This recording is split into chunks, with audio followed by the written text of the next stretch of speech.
Conor McGregor has reiterated his desire to fight in the bare knuckle fighting championship, saying, "Mark my words." He also listed names of fighters he'd be interested in fighting. Fighting as well, or only promoting? Yes, yes. The warrior spirit that burns inside me strongly. For sure. If you think I'm up here giving these speeches and leading these men into battle, and I won't step in there myself, think again. For sure, Conor McGregor will fight in bare knuckle fighting championship. Mark my words. I'd like a world title in this company. I would wish to be the bare knuckle world champion. That is a significant belt to hold in your career. You know, nobody from boxing to mixed martial arts can speak nothing bad on a bare knuckle fighting championship world champion. So for sure I would be coming in looking for the world title. You know, there are many bouts, showcase bouts. You could say Mike Perry. You could say Jeremy Stevens. You could say a rematch against Eddie Alvarez. You could say many matches, you know, but the lightweight title, who's the champion right now? Lightweight, welterweight. Let's see. I am open. We will see when it comes. Michael Chandler mocked him on Twitter, calling it a side job. Before we continue, make sure to leave a like on the video to help support the channel. Conor has also hinted at a potential announcement involving Fedor Emelianenko and BKFC, saying some news might be coming.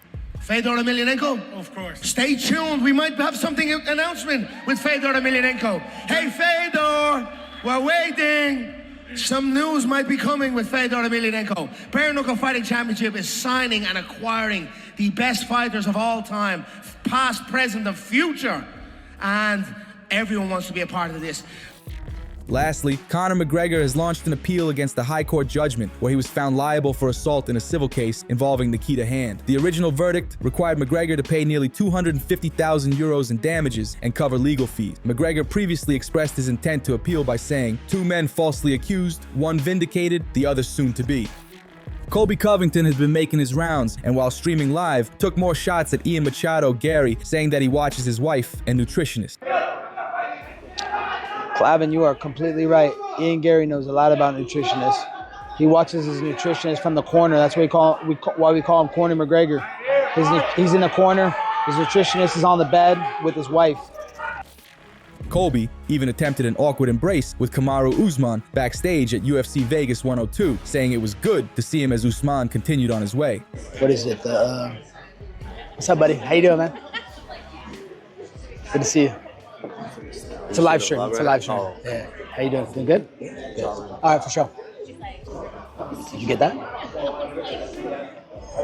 Yes, that was Usman, guys. He just said, "Hey, man, we're going to talk in a little bit." I don't think he wanted to talk on the stream because he didn't want the chat to hear what he had to say. But yeah, we'll definitely chop it up a little bit. Maybe we'll get a picture, or maybe we'll just fight. You never know. When chaos is in the building, it's unpredictable.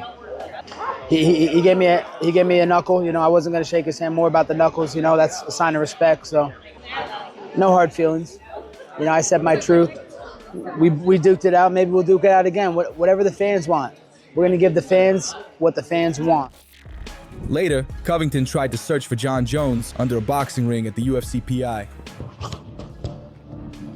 Oh, you know what this boxing ring just reminded me of, guys?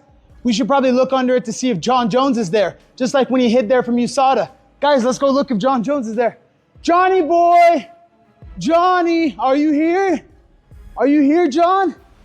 John, are you hiding from USADA and the doping agency? John, are you under there? Jon Jones, where are you? I know you like to hide under rings away from the drug lords. Are you still failing your steroid test? Well, sorry, guys. I thought Jon Jones would be there. He loves to hide under rings so much. Guy's a scumbag.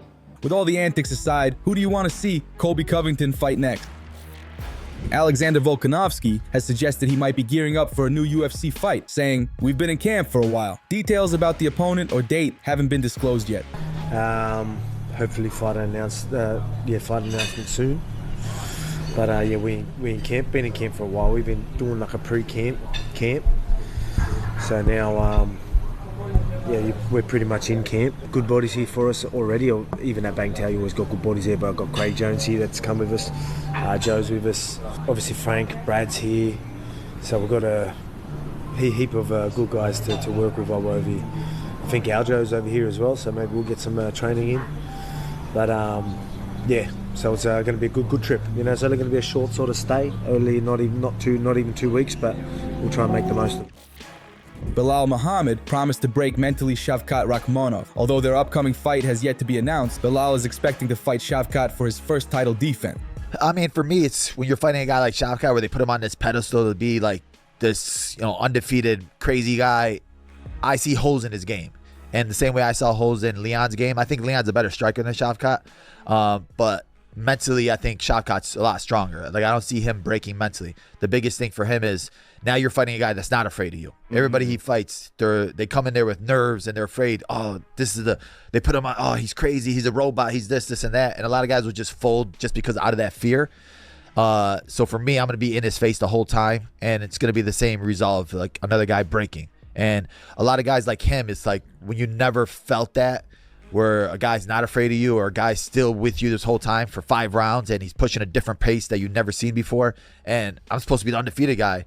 You never had experience in that before. It's going to be the worst case scenario for me. Belal also said he would never fight Islam Makhachev and would rather move up to 185 and let Islam fight for the 170 title. Thanks. Now, what about if he says you got to fight Islam?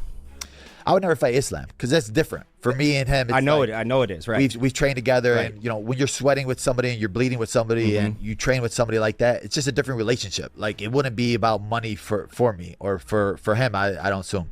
So like, I would never want to do that. And like, they've helped me so much. So for me, I would rather go up to 185 and let him just take 170 if that's the case. And like, since I've already had to fight my way up to 170 and I've been 5 top 10 guys. Like, I'm 2 fights away from being able to challenge that 185 and saying, hey, I want to be double champ. What do you walk around at weight-wise? Probably like 190. So 185 is no problem for you. Oh, no, 185 wouldn't be no problem. And I train with bigger guys. Yeah. So I've felt their strength. And a lot of, I think 185 is probably the easiest weight class besides Hamzat. Like, when you look at that main event this He's weekend, an animal, yeah. You're like, bro, Strickland and Duplessis suck. If you haven't already, please like this video and subscribe. If you don't, you'll miss out on daily MMA news and people will think you're a casual. Alex Pereira seems to be continuing his side quest. He was recently seen at the Drake concert in Sydney, Australia. Some fans are concerned that maybe Alex hasn't been training enough for his next fight against Magomed Ankalaev at UFC 313.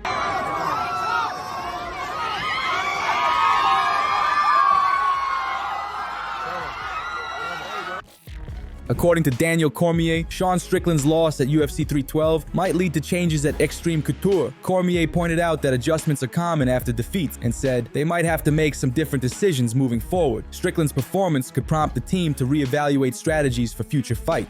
So I don't blame coach. I think any great coach needs to judge their athletes fairly, but very harsh whenever they don't compete to the ability that you expect them to, because if you don't, who's going to? Especially in a world where most people are just saying yes. Strickland said everybody was hitting me up about this Eric thing. He goes, Eric is a great friend of mine and he will continue to be my friend. Will he be in my corner? No. We have great coaches at Extreme and I look forward to work with those guys. Guys, that all sounds really good in theory. It really does. They're friends. I get it. But he's the head coach of that gym. Do you believe that when we were all fighting, especially fighting at the top of the sport, that we could pick and choose and go, well, we don't want Javier Mendez in our corner? He was the head coach of the gym. I don't know that it works like that. And if that's what the idea is supposed to be, I think we're going to be seeing more changes coming out of that Extreme Couture gym. And when it's that, right, when you have more changes, it's not the coach, guys. It's not the coach. So I think Sean needs to be very careful in this sense. And Eric's a great guy. So it might actually be okay. Eric might be a guy that might go, okay, Sean, you can work with other people. But I will tell you, in most instances, you don't get to just X out the head coach and go about your business freely. It just doesn't work like that. He's the head coach for a reason. Eric's been at this gym for a really long time. They're going to have some hard conversations coming out of that gym. But ultimately, the fault is on Sean Strickland because he is the one that did not operate at the level that his coaches expected him to. That's it. And that's why the frustration was there from Coach Nixon. DC also shared his worries about Francis Ngannou, saying Ngannou looked lost as he considers a potential fight with Deontay Wilder. Cormier emphasized the steep challenge Ngannou would face against a seasoned boxer like Wilder. The fight hasn't been confirmed, but the prospect alone is raising eyebrows. So sure, he's going to make a boatload of money. He always does. But at what point do you go out? Because if you ask me, it would seem like he's up against it again.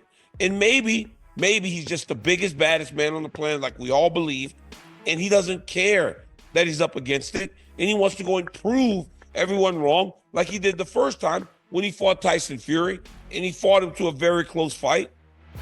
But we cannot ignore the visuals of what we saw the last time, especially when he came back to MMA and fought so well. People don't hurt Francis Ngannou.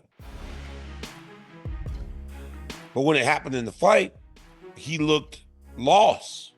And that's what's concerning to me.